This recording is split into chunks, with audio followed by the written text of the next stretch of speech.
You're watching News 4 at 10 in high definition.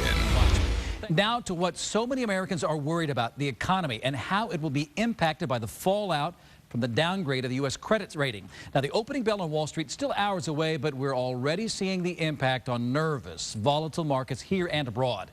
Stock futures tumbled more than 2% at the start of electronic trading today, a nasty investor response to the downgrade. Right now, Dow Industrial Average futures are down more than 200 points. The NASDAQ down nearly 38 points.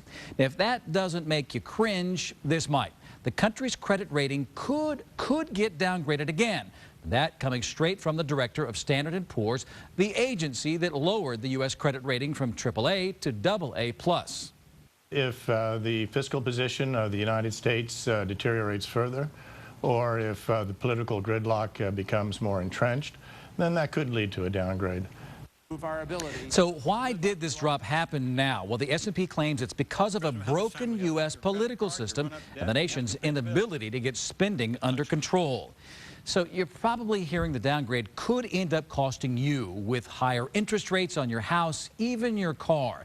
News 4's Deanna Zoga continues our team coverage now. She's been talking to some of the smartest local experts, cutting through the hype to find out if you should be concerned. Deanna, what'd you find? Well, here's the situation, Russell. S&P is one of 3 ratings agencies. The other 2 haven't touched the government's rating. And everyone I'm talking to says the S&P downgrade isn't good news, but it won't all of a sudden raise your interest rates. When there's bad economic news, it really hits home for Karen Harris. Anything that is going to scare the public is going to take a buyer away.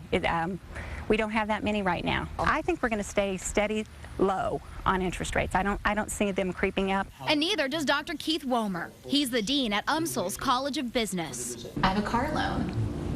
Will that affect it? No, it won't affect that, and I don't expect that that it's going to affect new car loans. Credit card debt. Nope, not that either. 401ks, IRAs, what does that do to my retirement? Well, again, I don't think the downgrade does anything to it. 500-point drop in the stock market may have a dramatic effect on that. Dr. Womer says U.S. bonds are still considered one of the safest investments in the world. If anything, the demand for our government bonds has increased because the situation in Europe and other places is so much worse. So here's what you can take away from this. A downgrade can lead to more fear that the economy is heading into another recession. Deanna Zoga, News 4. Also today, an announcement that